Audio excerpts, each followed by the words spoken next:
Welcome to miss cook 135 channel. நம்ம இன்றைக்கி பார்க்க போகிறது பால்கோவா. பால்கோவா வீட்லேயே எப்படி செய்யலான்னு பார்க்கலாம் வாங்க.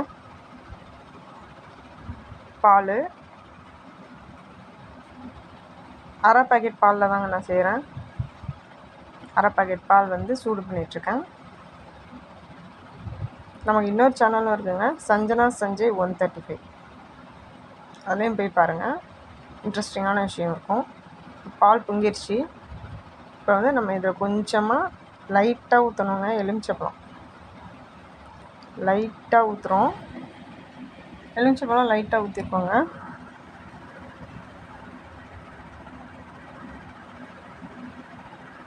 ஊற்றி உங்களுக்கு டைம் இருந்தது அப்படின்னா ஊற்றி ஆற வச்சுட்டாலே பால் மேலே திரண்டு வந்துடும்.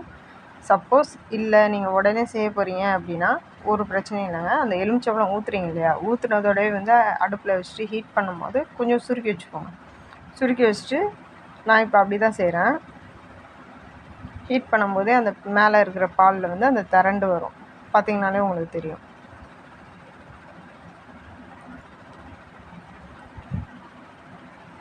பாருங்கள், நல்லா திரண்டு வந்துடுச்சு.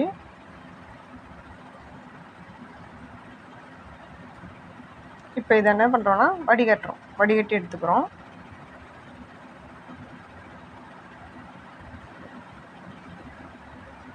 நல்லா அந்த தண்ணி எல்லாமே வடிகட்டி எடுத்துக்கணுங்க.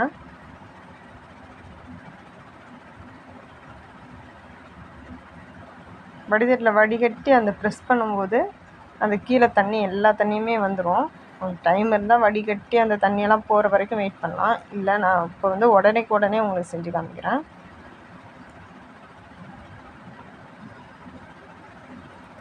வடிகட்டி எடுத்துக்கோங்க. நல்லா தண்ணியை முடிஞ்ச வரைக்கும் நல்லா தண்ணியை இருத்துக்கோங்க.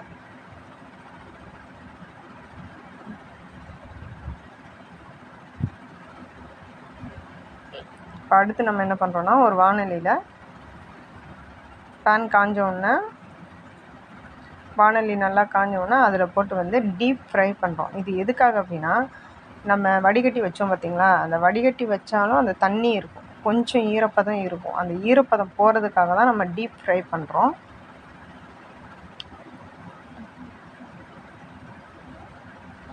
நமக்கு டீப் ஃப்ரை பண்ணும்போது டேஸ்ட்டும் வேறு லெவலில் இருக்குங்க, பால்கோவா டேஸ்ட்டு. பாருங்கள், அரை பாக்கெட் பால் எவ்வளோ பால்கோவான்னு பாருங்கள்.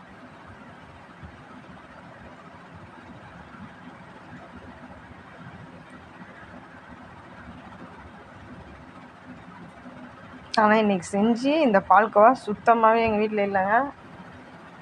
உடனே பசங்க காலி பண்ணிட்டாங்க. சர்க்கரை 1.5 ஸ்பூன் தான் போட்டிருக்கேன். ரொம்ப போட்டால் திகட்டும் இல்லையா, அதனால் 1.5 ஸ்பூன் தான் போட்டிருக்கேன்.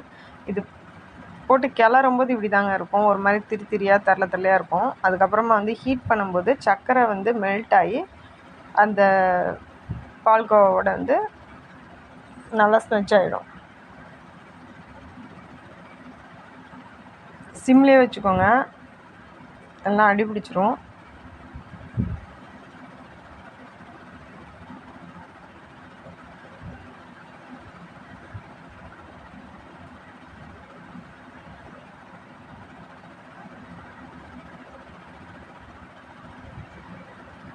கலர் சேஞ்ச் ஆகுது தெரியுதா உங்களுக்கு? கொஞ்சம் ஒரு மாதிரி லைட்டாக சேஞ்ச் ஆகும்.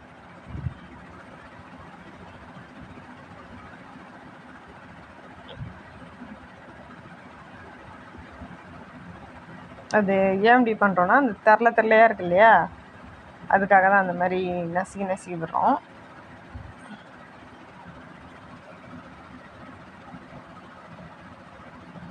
அவ்வளோதாங்க. இதை ஒரு பவுலில் மாற்றிக்கோங்க. சுவையான பால்கோவா 10 மினிட்ஸில் ரெடி. நீங்களும் வீட்டில் செஞ்சு பாருங்கள், குழந்தைங்களுக்கு ரொம்ப ரொம்ப பிடிக்கும். என்னுடைய இந்த வீடியோ உங்களுக்கு பிடிச்சிருந்ததுன்னா லைக் பண்ணுங்கள், கமெண்ட் பண்ணுங்கள், ஷேர் பண்ணுங்கள். என்னுடைய இன்னொரு சேனலும் போய் விசிட் பண்ணி பாருங்கள்.